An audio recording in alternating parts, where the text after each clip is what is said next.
Hey everybody, just continuing on here with the third volume of the Lays of Beleriand, out of 12 volumes of the histories of Middle Earth, and I've dabbled into this book quite a lot, and I gotta say it's up there on my favorites list. But it's very long, it's got a lot of long illiterate poems inside, and but it's worth reading for the knowledge that you gain about the histories of Middle Earth and everything, and of Tolkien himself, actually, because Tolkien started out, he wanted to be a poet, and indeed with this you can see he really was, because he loves to write in illiterate form.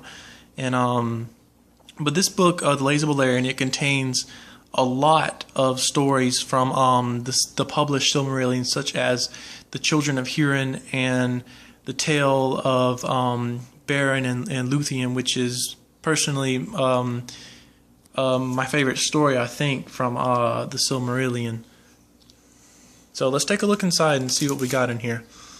So this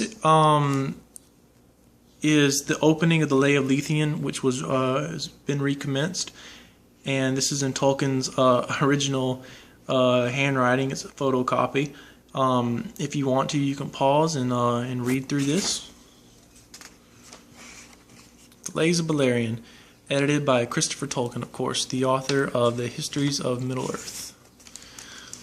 Hats off to Christopher Tolkien, guys. He put all this stuff together, and it's because of him that we have the privilege of reading the evolutionary process of Tolkien's Legendarium.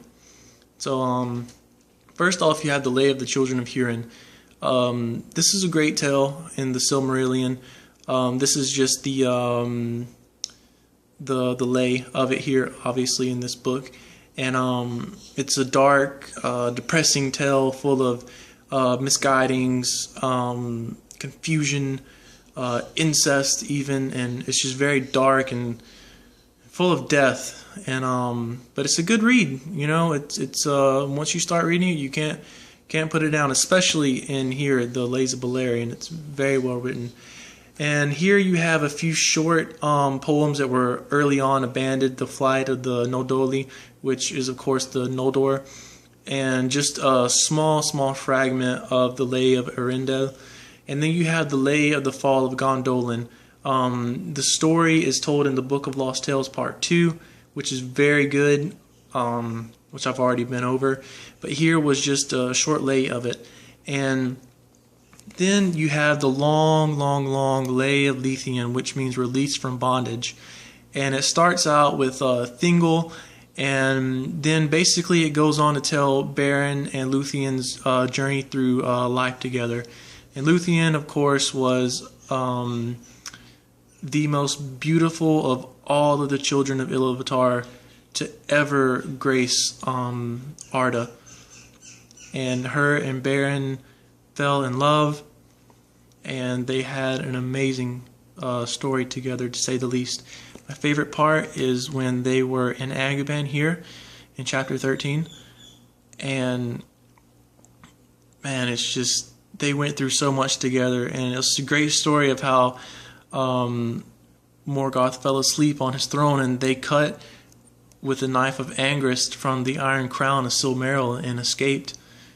Beren was obviously, he lost a hand in the process, but later the Silmaril was recovered from the wolf. And but yeah, this is, I think the Lay of Luthien runs about 4,000 lines long. It's very long, but it's a great read. And then you have the Lay of Luthien recommenced near the back. And then you have some notes on the submission of the Lay of Luthien and the Silmarillion in the year of 1937.